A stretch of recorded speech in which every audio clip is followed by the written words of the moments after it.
De l'arbre sur la montagne. Zarathustra s'était aperçu qu'un jeune homme lévitait. Et comme il allait un soir seul par la montagne qui domine la ville, appelée la Vache multicolore, voilà qu'il trouva dans sa promenade ce jeune homme, appuyé contre un arbre et jetant sur la vallée un regard fatigué.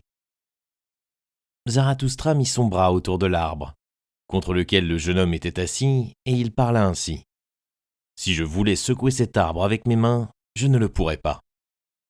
Mais le vent, que nous ne voyons pas, l'agite et le courbe comme il veut. De même, nous sommes courbés et agités par des mains invisibles. » Alors, le jeune homme se leva stupéfait, et il dit « J'entends Zarathustra, et justement, je pensais à lui. » Zarathustra répondit « Pourquoi t'effraies-tu ? Il en est de l'homme comme de l'arbre. Plus il veut s'élever vers les hauteurs et la clarté, plus profondément aussi ses racines s'enfoncent dans la terre, dans les ténèbres et l'abîme, dans le mal. »« Oui, dans le mal, » s'écria le jeune homme. « Comment est-il possible que tu aies découvert mon âme ?» Zarathustra se prit à sourire et dit « Il y a des âmes qu'on ne découvrira jamais, à moins que l'on ne commence par les inventer. »« Oui, dans le mal, » s'écria derechef le jeune homme.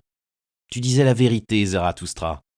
Je n'ai plus confiance en moi-même, depuis que je veux monter dans les hauteurs, et personne n'a plus confiance en moi. D'où cela peut-il donc venir ? Je me transforme trop vite. Mon présent réfute mon passé. Je saute souvent des marches quand je monte. C'est ce que les marches ne me pardonnent pas. Quand je suis en haut, je me trouve toujours seul. Personne ne me parle. Le froid de la solitude me fait trembler. Qu'est-ce que je veux donc dans les hauteurs ? Mon mépris et mon désir grandissent ensemble. Plus je m'élève, plus je méprise celui qui s'élève. Que veut-il donc dans les hauteurs ? Comme j'ai honte de ma montée et de mes faux pas, comme je ris de mon souffle haletant, comme je hais celui qui prend son vol, comme je suis fatigué lorsque je suis dans les hauteurs. » Alors, le jeune homme se tut, et Zarathustra regarda l'arbre, près duquel ils étaient debout, et il parla ainsi. « Cet arbre s'élève seul sur la montagne.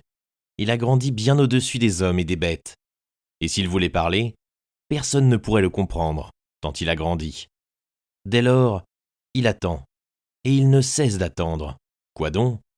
Il habite trop près du siège des nuages. Il attend peut-être le premier coup de foudre. » Quand Zarathustra eut dit cela, le jeune homme s'écria avec des gestes véhéments. « Oui, Zarathustra, tu dis la vérité. J'ai désiré ma chute, en voulant atteindre les hauteurs, et tu es le coup de foudre que j'attendais. Regarde-moi. Que suis-je encore depuis que tu nous es apparu ? C'est la jalousie qui m'a tué. » Ainsi parlait le jeune homme, et il pleurait amèrement. Zarathustra, cependant, mit son bras autour de sa taille, et l'emmena avec lui. Et lorsqu'ils eurent marché côte à côte pendant quelques minutes, Zarathustra commença à parler ainsi. « J'en ai le cœur déchiré. Mieux vaut que ne le disent tes paroles. Ton regard me dit tout le danger que tu cours. Tu n'es pas encore libre. Tu cherches encore la liberté. Tes recherches t'ont rendu noctambule et trop lucide. Tu veux monter librement vers les hauteurs, et ton âme a soif d'étoiles. Mais tes mauvais instincts, eux aussi, ont soif de la liberté. Tes chiens sauvages veulent être libres. Ils aboient de joie dans leur cave, quand ton esprit tend à ouvrir toutes les prisons. Pour moi, tu es encore un prisonnier qui aspire à la liberté. Hélas, l'âme de pareil prisonnier devient prudente, mais elle devient aussi rusée et mauvaise. Pour celui qui a délivré son esprit, il reste encore à se purifier. Il demeure en lui beaucoup de contraintes et de bourbes. Il faut que son œil se purifie. Oui, je connais le danger que tu cours, mais par mon amour et mon espoir, je t'en conjure, ne jette pas loin de toi ton amour et ton espoir. Tu te sens encore noble, et les autres aussi te tiennent pour noble. Ceux qui t'en veulent et qui te regardent d'un mauvais œil, sache qu'ils ont tous quelqu'un de noble dans leur chemin. Les bons, eux aussi, ont tous quelqu'un de noble dans leur chemin. Et quand même ils l'appelleraient bon, ce ne serait que pour le mettre de côté. L'homme noble veut créer quelque chose de neuf et une nouvelle vertu. L'homme bon désire les choses vieilles et que les choses vieilles soient conservées. Mais le danger de l'homme noble n'est pas qu'il devienne bon, mais insolent, railleur et destructeur. Hélas, j'ai connu des hommes nobles qui perdirent leur plus haut espoir, et dès lors, ils calomnièrent tous les hauts espoirs. Dès lors, ils vécurent, effrontés, en de courts désirs, et à peine se sont-ils tracés un but d'un jour à l'autre. L'esprit aussi est une volupté. Ainsi disait-il. Alors leur esprit s'est brisé les ailes. Maintenant, il ne fait plus que ramper, et il souille tout ce qu'il dévore. Jadis, ils songeaient à devenir des héros. Maintenant, ils ne sont plus que des jouisseurs. L'image du héros leur cause de l'affliction et de l'effroi. Mais par mon amour et par mon espoir, je t'en conjure, ne jette pas loin de toi le héros qui est dans ton âme. Sanctifie ton plus haut espoir. Ainsi parlait Zarathustra. Des prédicateurs de la mort. Il y a des prédicateurs de la mort, et le monde est plein de ceux à qui il faut prêcher de se détourner de la vie. La terre est pleine de superflus. La vie est gâtée par ceux qui sont de trop. Qu'on les attire hors de cette vie par l'appât de la vie éternelle. Jaune, c'est ainsi que l'on désigne les prédicateurs de la mort, ou bien noirs. Mais je veux vous les montrer sous d'autres couleurs encore. Ce sont les plus terribles, ceux qui portent en eux la bête sauvage et qui n'ont pas de choix, si ce n'est entre les convoitises et les mortifications. Et leurs convoitises sont encore des mortifications. Ils ne sont pas encore devenus des hommes, ces êtres terribles. Qu'ils prêchent donc l'aversion de la vie et qu'ils s'en aillent. Voici les phtisiques de l'âme. À peine sont-ils nés, qu'ils commencent déjà à mourir, et ils aspirent aux doctrines de la fatigue et du renoncement. Ils aimeraient à être morts, et nous devons sanctifier leur volonté. Gardons-nous de ressusciter ces morts et d'endommager ces cercueils vivants. S'ils rencontrent un malade, ou bien un vieillard, ou bien encore un cadavre, ils disent de suite « la vie est réfutée ». Mais eux seuls sont réfutés, ainsi que leur regard qui ne voit qu'un seul aspect de l'existence, enveloppé d'épaisse mélancolie et avide de petits hasards qui apportent la mort. Ainsi, ils attendent en serrant les dents. Ou bien encore, ils tendent la main vers des sucreries et se moquent de leurs propres enfantillages. Ils sont accrochés à la vie, comme à un brin de paille, et ils se moquent de tenir à un brin de paille. Leur sagesse dit « est fou qui demeure en vie ». Mais nous sommes tellement fous. Et ceci est la plus grande folie de la vie. La vie n'est que souffrance, prétendent-ils, et ils ne mentent pas. Faites donc en sorte que vous cessiez d'être. Faites donc cesser la vie qui n'est que souffrance. Et voici l'enseignement de votre vertu. Tu dois te tuer toi-même, tu dois t'esquiver toi-même. La luxure est un péché, disent les uns, en prêchant la mort.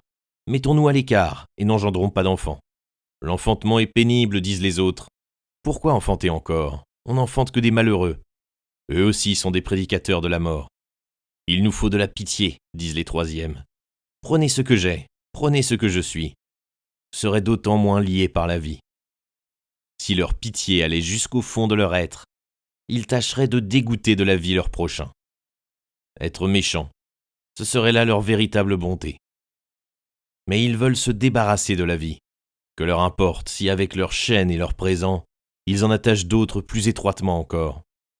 Et vous aussi, vous dont la vie est inquiétude et travail sauvage, n'êtes-vous pas fatigués de la vie ? N'êtes-vous pas mûrs pour la prédication de la mort ? Vous tous, vous qui aimez le travail sauvage et tout ce qui est rapide, nouveau, étrange, vous vous supportez mal vous-même, votre activité est une fuite, et c'est la volonté de s'oublier soi-même. Mais si vous aviez plus de foi en la vie, vous vous abandonneriez moins au moment. Mais vous n'avez pas assez de valeur intérieure pour l'attente, et vous n'en avez même pas assez pour la paresse. Partout résonne la voix de ceux qui prêchent la mort, et le monde est plein de ceux à qui il faut prêcher la mort, ou bien la vie éternelle, ce qui pour moi est la même chose, pourvu qu'ils s'en aillent rapidement. Ainsi parlait Zarathustra.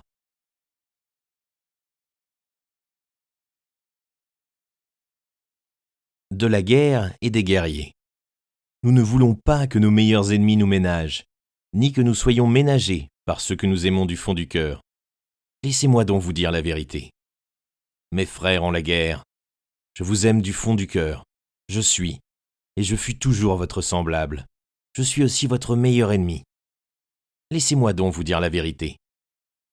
Je n'ignore pas la haine et l'envie de votre cœur. Vous n'êtes pas assez grand pour ne pas connaître la haine et l'envie. Soyez donc assez grand pour ne pas en avoir honte. Et si vous ne pouvez pas être les saints de la connaissance, soyez-en du moins les guerriers. Les guerriers de la connaissance sont les compagnons et les précurseurs de cette sainteté. Je vois beaucoup de soldats, puis sais-je voir beaucoup de guerriers. On appelle uniforme ce qu'ils portent, que ce qu'ils cachent en dessous ne soit pas uniforme. Vous devez être de ceux dont l'œil cherche toujours un ennemi, votre ennemi. Et chez quelques-uns d'entre vous, il y a de la haine à première vue. Vous devez chercher votre ennemi et faire votre guerre, une guerre pour vos pensées. Et si votre pensée succombe, votre loyauté doit néanmoins crier victoire. Vous devez aimer la paix comme un moyen de guerre nouvelle, et la courte paix plus que la longue.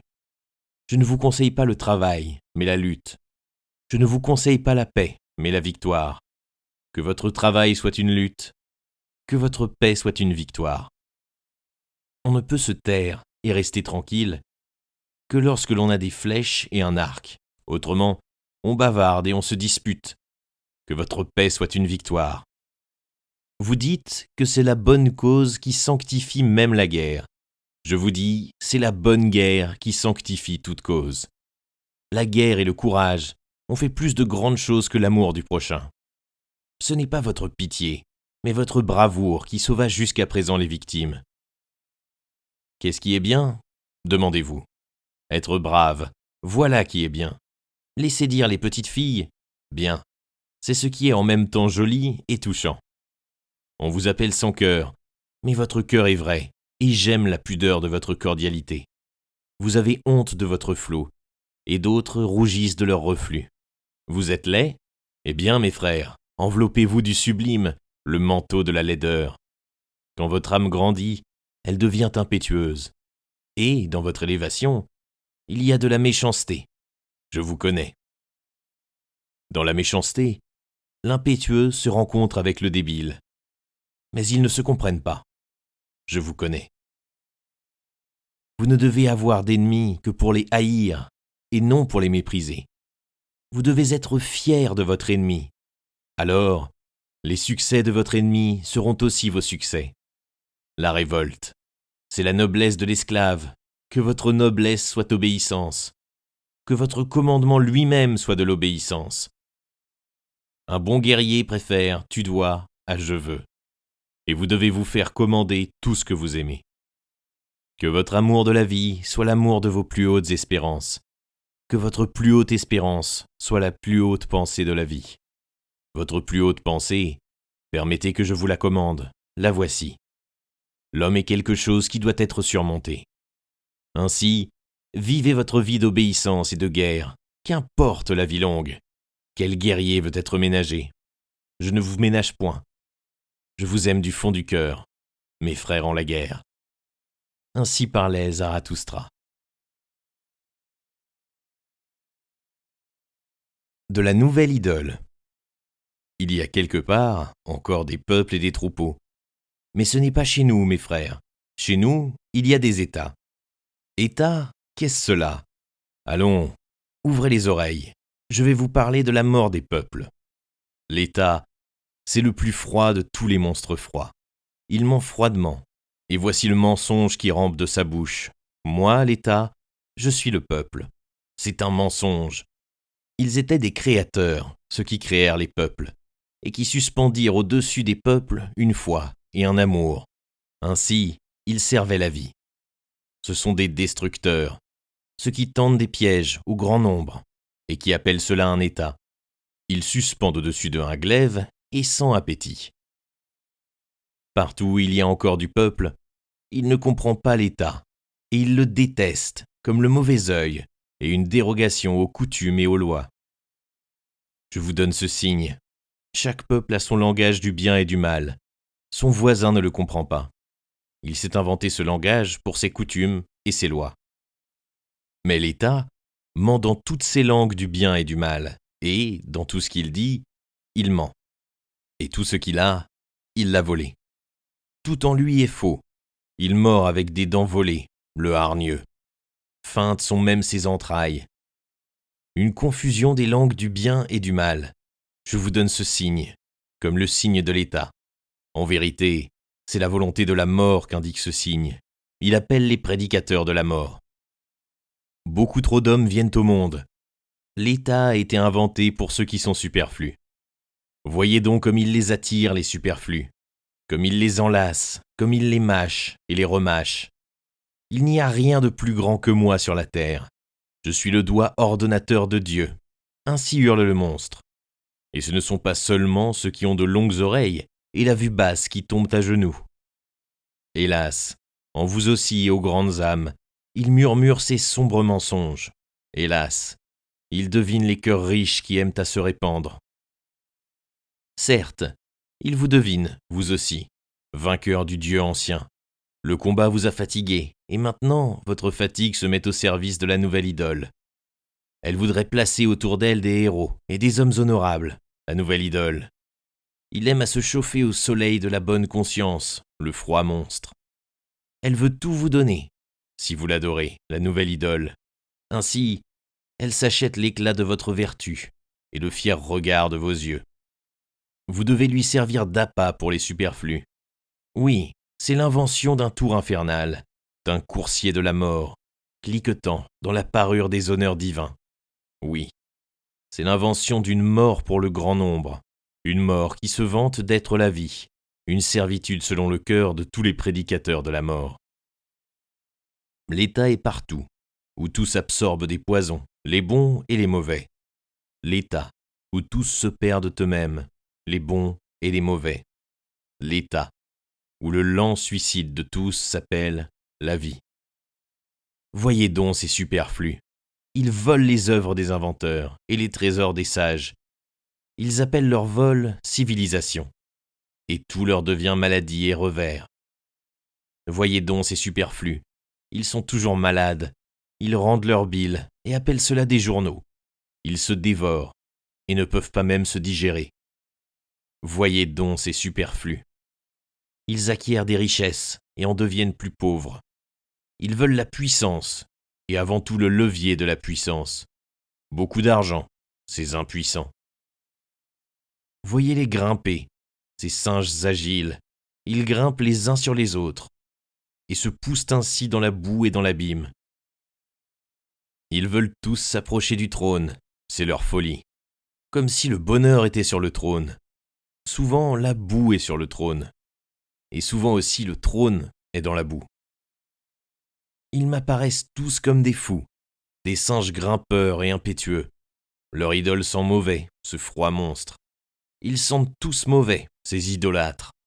Mes frères, voulez-vous donc étouffer dans l'exhalaison de leur gueule et de leurs appétits? Cassez plutôt les vitres et sautez dehors. Évitez donc la mauvaise odeur. Éloignez-vous de l'idolâtrie des superflus. Évitez donc la mauvaise odeur. Éloignez-vous de la fumée de ces sacrifices humains.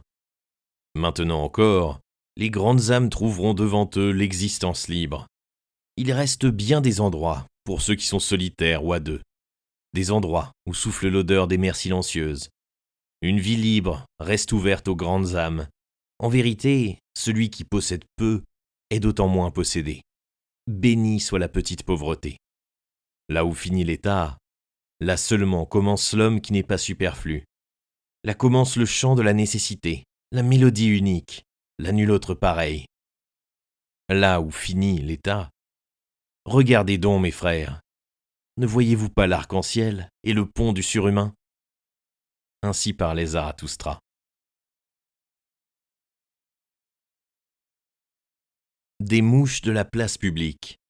Fuis, mon ami, dans ta solitude. Je te vois étourdi par le bruit des grands hommes et meurtri par les aiguillons des petits.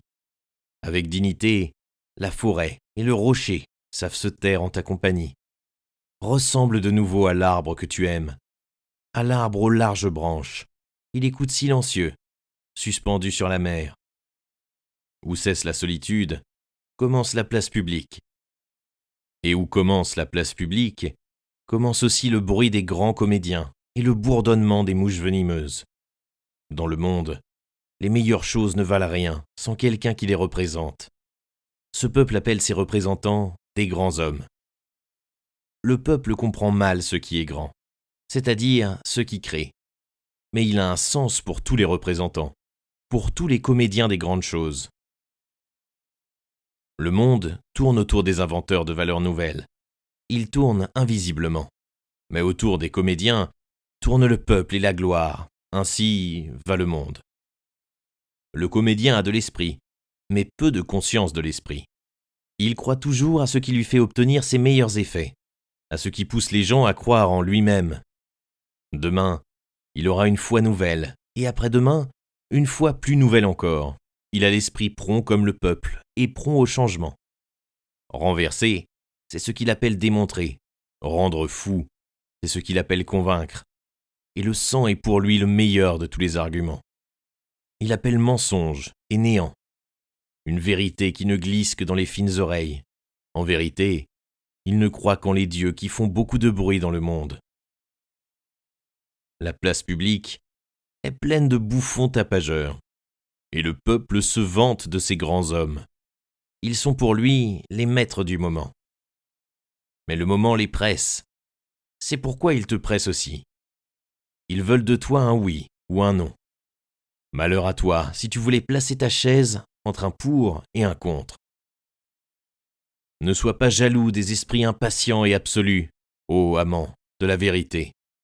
Jamais encore la vérité n'a été se pendre au bras des intransigeants. À cause de ces agités, retourne dans ta sécurité. Ce n'est que sur la place publique qu'on est assailli par des oui ou des non. Ce qui se passe dans les fontaines profondes s'y passe avec lenteur. Il faut qu'elles attendent longtemps pour savoir ce qui est tombé dans leur profondeur. Tout ce qui est grand se passe loin de la place publique et de la gloire. Loin de la place publique et de la gloire demeurèrent de tout temps les inventeurs de valeurs nouvelles. Fuis, mon ami. Fuis dans ta solitude. Je te vois meurtri par des mouches venimeuses. Fuis là-haut, où souffle un vent rude et fort. Fuis dans ta solitude. Tu as vécu trop près des petits et des pitoyables. Fuis devant leur vengeance invisible. Ils ne veulent que se venger de toi. N'élève plus le bras contre eux. Ils sont innombrables. Et ce n'est pas ta destinée d'être un chasse-mouche. Innombrables sont ces petits et ces pitoyables. Et maint édifice altier fut détruit par des gouttes de pluie et des mauvaises herbes. Tu n'es pas une pierre, mais déjà des gouttes nombreuses t'ont crevassé. Des gouttes nombreuses te fêleront et te briseront encore. Je te vois fatigué par les mouches venimeuses. Je te vois déchiré et sanglant en maint endroit. Et ta fierté dédaigne même de se mettre en colère. Elles voudraient ton sang en toute innocence. Leurs âmes anémiques réclament du sang. Et elles piquent en toute innocence. Mais toi, qui es profond, tu souffres trop profondément, même des petites blessures. Et avant que tu ne sois guéri, leur ver venimeux aura passé sur ta main. Tu me sembles trop fier pour tuer ces gourmands, mais prends garde que tu ne sois destiné à porter toute leur venimeuse injustice. Ils bourdonnent autour de toi, même avec leurs louanges, importunité. Voilà leurs louanges. Ils veulent être près de ta peau et de ton sang. Ils te flattent, comme on flatte un dieu ou un diable. Ils pleurnichent devant toi, comme un dieu ou un diable.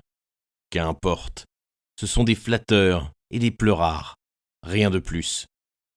Aussi font-ils souvent les aimables avec toi. Mais c'est ainsi qu'en agit toujours la ruse des lâches. Oui, les lâches sont rusés. Ils pensent beaucoup à toi, avec leur âme étroite, et tu leur es toujours suspect. Tout ce qui fait beaucoup réfléchir devient suspect. Ils te punissent pour toutes tes vertus. Ils ne te pardonnent du fond du cœur que tes fautes. Puisque tu es bienveillant et juste, tu dis, ils sont innocents de leur petite existence. Mais leur âme étroite pense, toute grande existence est coupable. Même quand tu es bienveillant à leur égard, ils se sentent méprisés par toi. Et ils te rendent ton bienfait par des méfaits cachés. Ta fierté sans parole leur est toujours contraire. Ils jubilent quand il t'arrive d'être assez modeste pour être vaniteux. Tout ce que nous percevons chez un homme, nous ne faisons que l'enflammer. Garde-toi donc des petits. Devant toi, ils se sentent petits, et leur bassesse s'échauffe contre toi, en une vengeance invisible. Ne t'es-tu pas aperçu qu'ils se taisaient, dès que tu t'approchais d'eux, et que leur force les abandonnait, ainsi que la fumée abandonne un feu qui s'éteint? Oui, mon ami, tu es la mauvaise conscience de tes prochains, car ils ne sont pas dignes de toi. C'est pourquoi ils te haïssent et voudraient te sucer le sang. Tes prochains seront toujours des mouches venimeuses. Ce qui est grand en toi, ceci même doit les rendre plus venimeux et toujours plus semblables à des mouches. Fuis, mon ami, fuis dans ta solitude, là où souffle un vent rude et fort. Ce n'est pas ta destinée d'être un chasse-mouche. Ainsi parlait Zarathustra. De la chasteté. J'aime la forêt, qu'il est difficile de vivre dans les villes. Ceux qui sont en rut y sont trop nombreux. Ne vaut-il mieux pas tomber entre les mains d'un meurtrier que dans les rêves d'une femme ardente? Et regardez donc ces hommes. Leur œil en témoigne. Ils ne connaissent rien de meilleur sur la terre que de coucher avec une femme. Ils ont de la boue au fond de l'âme. Et malheur à eux, si la boue a de l'esprit. Si du moins vous étiez une bête parfaite, mais pour être une bête, il faut l'innocence. Est-ce que je vous conseille de tuer vos sens? Je vous conseille l'innocence des sens. Est-ce que je vous conseille la chasteté? Chez quelques-uns, la chasteté est une vertu, mais chez beaucoup d'autres, elle est presque un vice. Ceux-ci sont continents peut-être, mais la chienne sensualité se reflète avec jalousie dans tout ce qu'ils font. Même dans les hauteurs de leur vertu et jusque dans leur esprit rigide, cet animal les suit avec sa discorde. Et avec quel air gentil, la chienne sensualité sait mendier un morceau d'esprit, quand on lui refuse un morceau de chair. Vous aimez les tragédies et tout ce qui brise le cœur. Mais moi, je suis méfiant envers votre chienne. Vous avez des yeux trop cruels et pleins de désir, vous regardez vers ceux qui souffrent. Votre lubricité ne s'est-elle pas travestie pour s'appeler pitié? Et je vous donne aussi cette parabole. Ils n'étaient pas en petit nombre, ceux qui voulaient chasser leurs démons, et qui entrèrent eux-mêmes dans les pourceaux. Si la chasteté pèse à quelqu'un, il faut l'en détourner, pour qu'elle ne devienne pas le chemin de l'enfer, c'est-à-dire la fange et la fournaise de l'âme. Parlais-je de choses malpropres? Ce n'est pas ce qu'il y a de pire à mes yeux.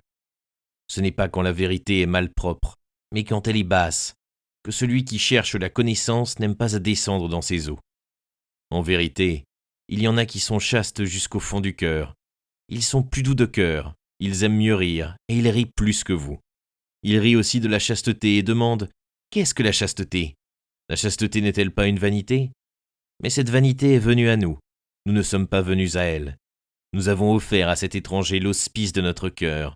Et maintenant, il habite chez nous. Qu'il y reste autant qu'il voudra. » Ainsi parlait Zarathustra.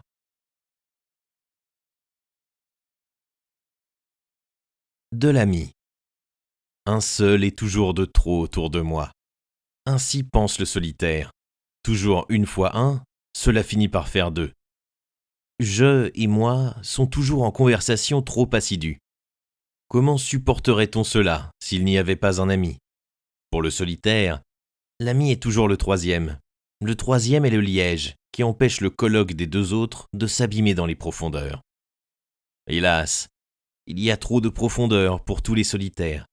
C'est pourquoi ils aspirent à un ami et à la hauteur d'un ami. Notre foi en les autres découvre l'objet de notre foi en nous-mêmes. Notre désir d'un ami révèle notre pensée. L'amour ne sert souvent qu'à passer sur l'envie. Souvent, l'on attaque et l'on se fait des ennemis pour cacher que l'on est soi-même attaquable. Sois au moins mon ennemi. Ainsi parle le respect véritable, celui qui n'ose pas solliciter l'amitié. Si l'on veut avoir un ami, il faut aussi vouloir faire la guerre pour lui. Et pour la guerre, il faut pouvoir être ennemi. Il faut honorer l'ennemi dans l'ami. Peux-tu t'approcher de ton ami sans passer à bord? En son ami, on doit voir son meilleur ennemi. C'est quand tu luttes contre lui que tu dois être le plus près de son cœur. Tu ne veux pas dissimuler devant ton ami, tu veux faire honneur à ton ami en te donnant tel que tu es. Mais c'est pourquoi il t'envoie au diable. Qui ne sait se dissimuler révolte. Voilà pourquoi il faut craindre la nudité. Certes, si vous étiez des dieux, vous pourriez avoir honte de vos vêtements. Tu ne saurais assez bien t'habiller pour ton ami, car tu dois lui être une flèche et un désir du surhumain. As-tu déjà vu dormir ton ami, pour que tu apprennes à connaître son aspect? Quel est donc le visage de ton ami? C'est ton propre visage dans un miroir grossier et imparfait. As-tu déjà vu dormir ton ami? Ne t'es-tu pas effrayé de l'air qu'il avait? Oh, mon ami, l'homme est quelque chose qui doit être surmonté. L'ami doit être passé maître dans la divination et dans le silence. Tu ne dois pas vouloir tout voir. Ton rêve doit te révéler ce que fait ton ami quand il est éveillé. Il faut que ta pitié soit une divination, afin que tu saches d'abord si ton ami veut de la pitié. Peut-être aime-t-il en toi le visage fier et le regard de l'éternité. Il faut que la compassion avec l'ami se cache sous une rude enveloppe et que tu y laisses une dent. Ainsi, ta compassion sera pleine de finesse et de douceur. Es-tu pour ton ami air pur et solitude, pain et médicaments? Il y en a qui ne peuvent pas se libérer de leur propre chaîne, et pourtant, pour leurs amis, ils sont des sauveurs. Si tu es un esclave, tu ne peux pas être un ami. Si tu es un tyran, tu ne peux pas avoir d'amis. Pendant trop longtemps, un esclave et un tyran étaient cachés dans la femme. C'est pourquoi la femme n'est pas encore capable d'amitié. Elle ne connaît que l'amour. Dans l'amour de la femme, il y a de l'injustice et de l'aveuglement à l'égard de tout ce qu'elle n'aime pas. Et même dans l'amour conscient de la femme, il y a toujours, à côté de la lumière, la surprise, l'éclair et la nuit. La femme n'est pas encore capable d'amitié. Des chattes, voilà ce que sont toujours les femmes. Des chattes et des oiseaux. Ou, quand cela va bien, des vaches. La femme n'est pas encore capable d'amitié. Mais dites-moi, vous autres hommes, lequel d'entre vous est donc capable d'amitié? Malédiction sur votre pauvreté et votre avarice de l'âme, ô hommes. Ce que vous donnez à vos amis, je veux le donner même à mes ennemis, sans en devenir plus pauvre. Il y a de la camaraderie, qu'il y ait de l'amitié. Ainsi parlait Zarathustra.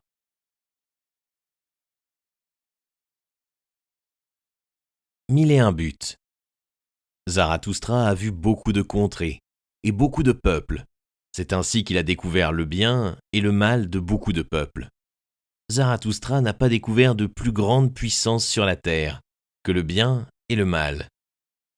Aucun peuple ne pourrait vivre sans évaluer les valeurs, mais s'il veut se conserver, il ne doit pas évaluer comme évalue son voisin. Beaucoup de choses qu'un peuple appelait bonnes, pour un autre peuple, étaient honteuses et méprisables. Voilà ce que j'ai découvert. Ici, beaucoup de choses étaient appelées mauvaises, et là-bas, elles étaient revêtues du manteau de pourpre des honneurs. Jamais un voisin n'a compris l'autre voisin.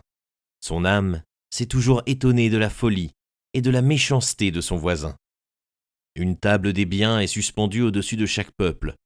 Or, c'est la table de ce qu'il a surmonté, c'est la voie de sa volonté de puissance. Est honorable ce qui lui semble difficile, ce qui est indispensable et difficile s'appelle bien. Et ce qui délivre de la plus profonde détresse, cette chose rare et difficile, est sanctifié par lui. Ce qui le fait régner, vaincre et briller, ce qui excite l'horreur et l'envie de son voisin, c'est ce qui occupe pour lui la plus haute et la première place. C'est ce qui est la mesure et le sens de toute chose. En vérité, mon frère, lorsque tu auras pris conscience des besoins et des terres d'un peuple, lorsque tu connaîtras son ciel et son voisin, tu devineras aussi la loi qui régit ses victoires sur lui-même, et tu sauras pourquoi c'est sur un tel degré qu'il monte à ses espérances. Il faut que tu sois toujours le premier, et que tu dépasses les autres. Ton âme jalouse ne doit aimer personne, si ce n'est l'ami.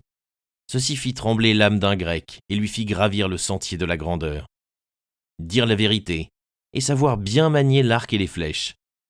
Ceci semblait cher, et difficile en même temps, au peuple d'où vient mon nom. Ce nom qui est en même temps cher et difficile. Honorer père et mère, leur être soumis jusqu'aux racines de l'âme. Cette table des victoires sur soi-même, un autre peuple la suspendit au-dessus de lui, et il devint puissant et éternel. Être fidèle et, à cause de la fidélité, donner son sang et son honneur, même pour des choses mauvaises et dangereuses. Par cet enseignement, un autre peuple s'est surmonté, et se surmontant ainsi, il devint gros et lourd de grandes espérances. En vérité, les hommes se donnèrent eux-mêmes leur bien et leur mal. En vérité, ils ne les prirent point, ils ne les trouvèrent point, ils ne les écoutèrent point comme une voix descendue du ciel. C'est l'homme qui mit des valeurs dans les choses afin de se conserver. C'est lui qui créa le sens des choses, un sens humain. C'est pourquoi il s'appelle homme, c'est-à-dire celui qui évalue. Évaluer, c'est créer. Écoutez donc, vous qui êtes créateurs. C'est leur évaluation qui fait des trésors et des joyaux de toutes choses évaluées. C'est par l'évaluation que se fixe la valeur. Sans l'évaluation, la noix de l'existence serait creuse. Écoutez donc, vous qui êtes créateurs. Les valeurs changent lorsque le créateur se transforme. Celui qui doit créer détruit toujours. Les créateurs furent d'abord des peuples, et plus tard seulement des individus. En vérité, l'individu lui-même est la plus jeune des créations. Des peuples jadis suspendirent au-dessus d'eux une table du bien. L'amour qui veut dominer et l'amour qui veut obéir se créèrent ensemble de telles tables. Le plaisir du troupeau est plus ancien que le plaisir de l'individu. En tant que la bonne conscience s'appelle troupeau, la mauvaise conscience seule dit « moi ». En vérité, le moi rusé, le moi sans amour, qui cherche son avantage dans l'avantage du plus grand nombre, ce n'est pas là l'origine du troupeau, mais son déclin. Ce furent toujours des fervents et des créateurs, qui créèrent le bien et le mal, le feu de l'amour et le feu de la colère l'allument, au nom de toutes les vertus. Zarathustra vit beaucoup de pays et beaucoup de peuples. Il n'a pas trouvé de plus grande puissance sur la terre que l'œuvre des fervents, bien et mal. Voilà le nom de cette puissance. En vérité, la puissance de ses louanges et de ses blâmes est pareille à un monstre. Dites-moi, mes frères, qui me terrassera ce monstre? Dites, qui jettera une chaîne sur les 1000 nuques de cette bête? Il y a eu jusqu'à présent 1000 buts, car il y a eu 1000 peuples. Il ne manque que la chaîne des 1000 nuques. Il manque le but unique. L'humanité n'a pas encore de but. Mais dites-moi donc, mes frères, si l'humanité manque de but, ne fait-elle pas défaut elle-même? Ainsi parlait Zarathustra.